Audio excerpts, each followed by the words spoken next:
These notes that I am about to show you really seem like a fantasy. Imagine, it is like putting oil and water together, China and Japan together, and on top of that, add South Korea, which just gave a direct threat, an open and direct threat to Donald Trump. What are they saying to him? Either you withdraw your tariffs or we're going to hit back together and we're going to sink the dollar. Watch out, because we are talking about Japan and China, and which are the two largest holders of Treasury bonds in the world. We were talking about this weekend, and we were already commenting on Japan's attitude. Well, unthinkable that they now form a bloc. Let me show you some sources. Well, they're Western sources, by the way, so it's up to you if you want to go or not. It's not a Chinese source here. Nor, well, we couldn't even say Russian anymore, right? Or Iranian. They are American sources, Western sources as well. There's Reuters. There's another Reuters story. There you have Associated French press that are covering this. A bloc that has already been formed between three giants that previously could not even see each other, at least China with Japan and South Korea. And now they are going to fight back together. In a span of 5 years, a total of 34 characters were used. East Asia is already consolidating. Now, as a very, very strong trading bloc, with the sole purpose of sinking the dollar if Donald Trump continues to threaten the economies of Asia and the entire world. I mean, not just Asia. Quite ironic, isn't it? Trump had finally achieved the impossible. He achieved the impossible. He is uniting the entire world. Yes. But against him, even an alliance that seems surreal, doesn't it? Unfeasible as oil and water, China and Japan, which historically are countries that have had huge problems. They are rivals that we thought were irreconcilable. Well, now it's a fact. Well, now it is a proven fact that you can visually observe it there. South Korea is also becoming a part of this bloc in the equation and joining forces, because Trump wanted to star in the story of a peacemaker president. Well, congratulations, he did it. He is going to be remembered precisely. He successfully brought together the key powers in Asia during his presidency, becoming the leader of unification in the region, but against the United States. Look, let's see exactly what this is, because this alliance that you are announcing today is extremely important. Because this goes far beyond a threat. This is not a temper tantrum by Donald Trump. The answer that they are already giving, they did not get together to settle their differences so that tomorrow they can say, no, there is no more, always no more die, false alarm. No.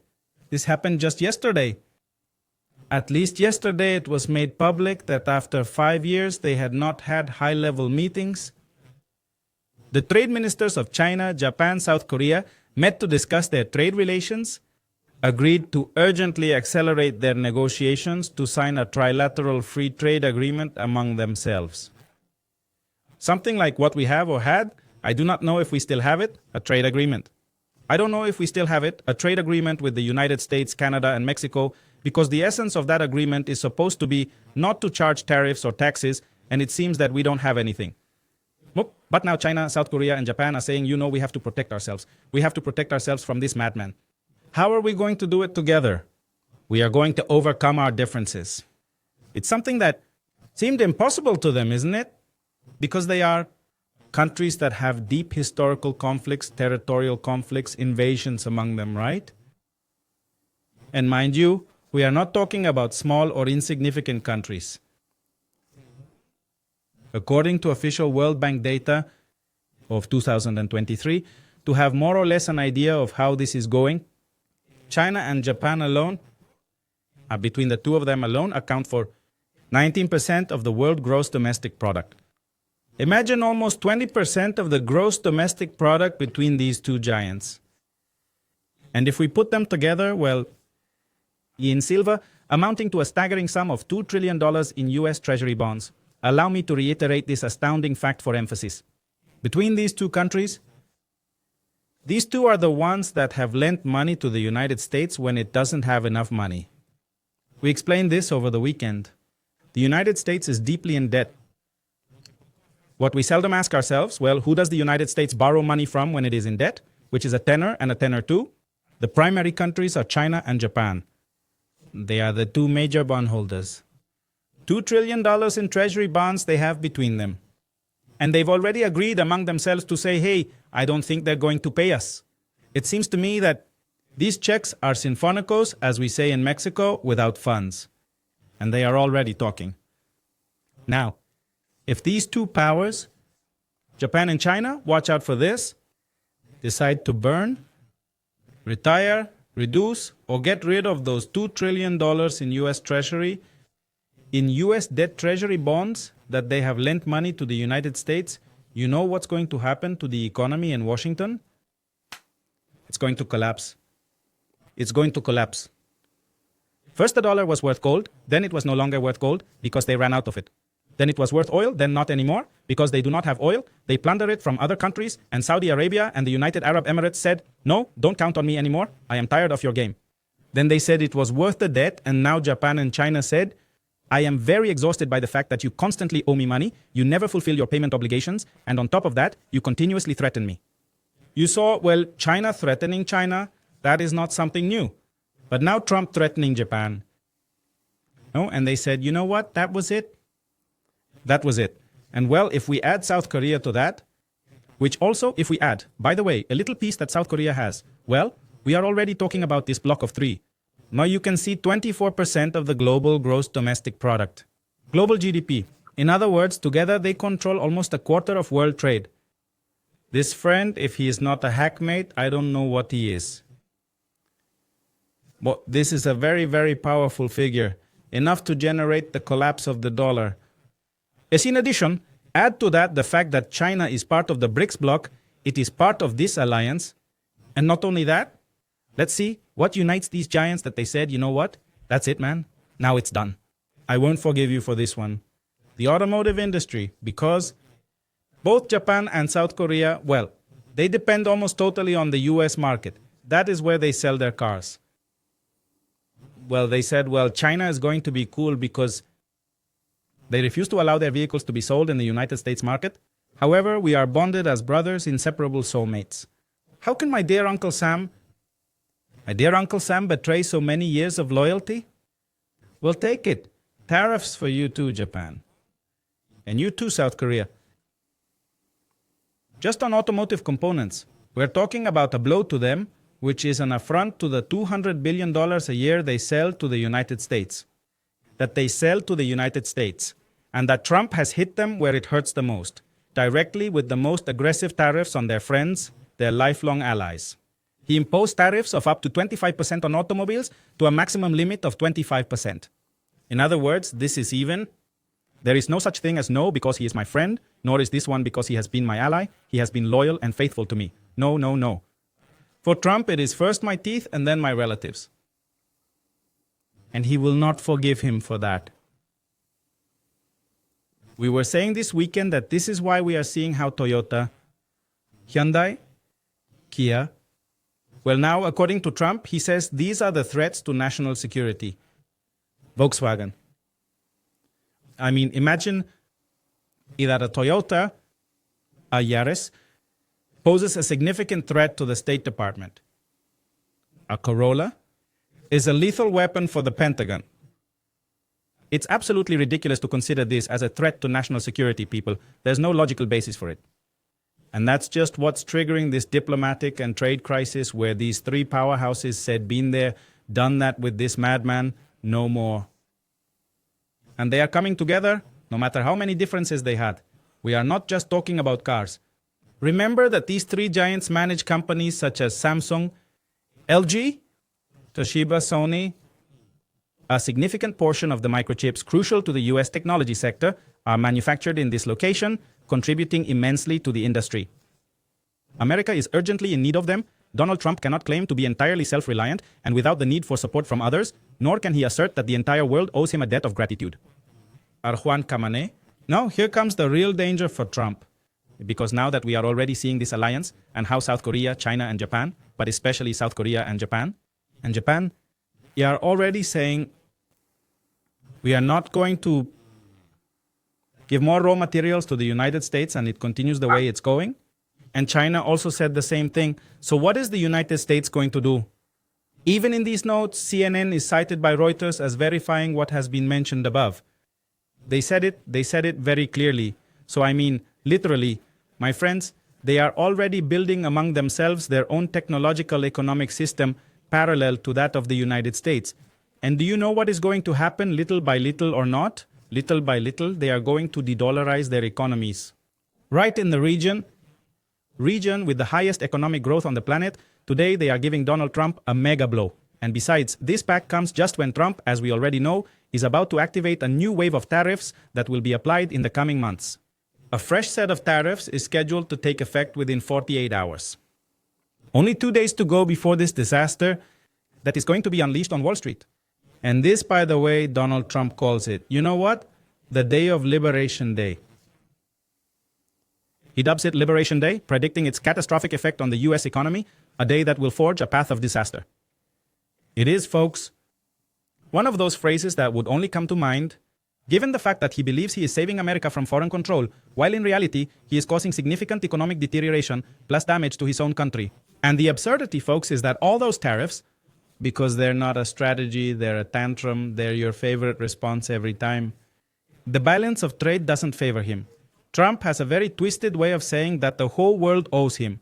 According to him, the US is being abused when the US buys more stuff from the US. America buys more things from that country than he sells to it. The big problem with the United States is that it is not productive. They don't sell anything at a good price. How am I going to buy something from you that is extremely expensive when the guy across the street gives it to me cheaper? When that happens in the free market, Donald Trump says they abuse the United States. Nobody abuses anybody. Those are the rules of the free market and capitalism. By the way, rules that you put in place. Those rules were not set by China or Japan or Mexico or South Korea. They were set by the United States. But when they don't suit it, then it is an abuse. So these three powers are already, let's say, are getting fed up. What will Mexico do in response to this bloc and the other bloc? And in the face of the other bloc that is also being set up, which is the European bloc, and in the face of the other bloc that we are also seeing, which in some way is the bloc that is moving together with Canada. In moving together with Canada, the entire world is forsaking Donald Trump as he fades into isolation. Is Donald Trump, in a way that he is isolating himself from the world, right?